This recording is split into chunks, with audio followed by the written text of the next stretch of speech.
আসসালামু আলাইকুম। হাবিব করার্স গাইডের পক্ষ থেকে আমি হাবিব। এটা আমাদের HTML ট্যাগ সিরিজের প্রথম টিউটোরিয়াল। আর আজকে আমরা আলোচনা করব ডকটাইপ নিয়ে।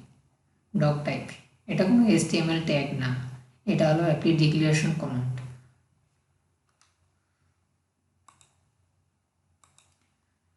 ডকটাইপ ব্যবহার করার মূল কারণ হলো ব্রাউজারকে HTML এর ভার্সন চিহ্নিত করে দেওয়া, যে আমরা আমাদের HTML ডকুমেন্টে HTML এর কোন ভার্সনটি ব্যবহার করেছি।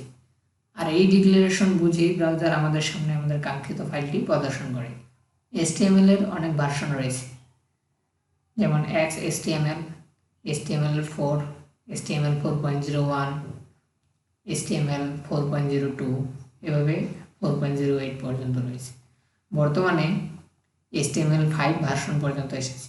আর এগুলোর মধ্যে যে কোনো একটি ভার্সনকে ব্রাউজার সঠিকভাবে প্রদর্শন করতে পারে। আবার প্রত্যেকটি ভার্সনের ডিক্লারেশন আলাদা আলাদা।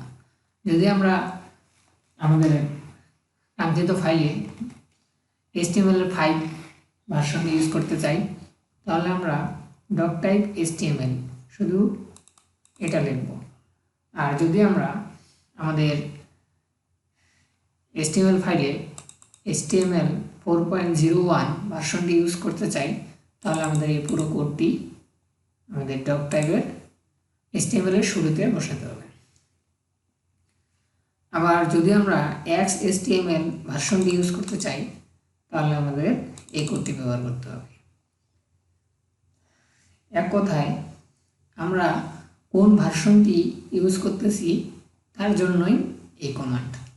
আমরা যদি ডকটাইপ HTML কমান্ডটি দিই, তাহলে ব্রাউজার অটোমেটিক বুঝতে পারবে যে আমরা HTML5 ব্যবহার করেছি। আবার যদি আমরা এই কমান্ডটি ব্যবহার করি, তাহলে আমাদের ব্রাউজার নিজ থেকে বুঝতে পারবে যে আমরা HTML 4.01 এই ভার্সনটি ইউজ করেছি। আবার যদি এটা দিই, তাহলে ব্রাউজার অটোমেটিকভাবে বুঝতে পারবে যে আমরা আমাদের HTML ফাইলে XHTML 1.1 ভার্সনটি ইউজ করেছি। এক কথায় এই ভার্সনটাকে চিহ্নিত করার জন্যই আমাদের এই ডকটাইপ ব্যবহার করা হয়।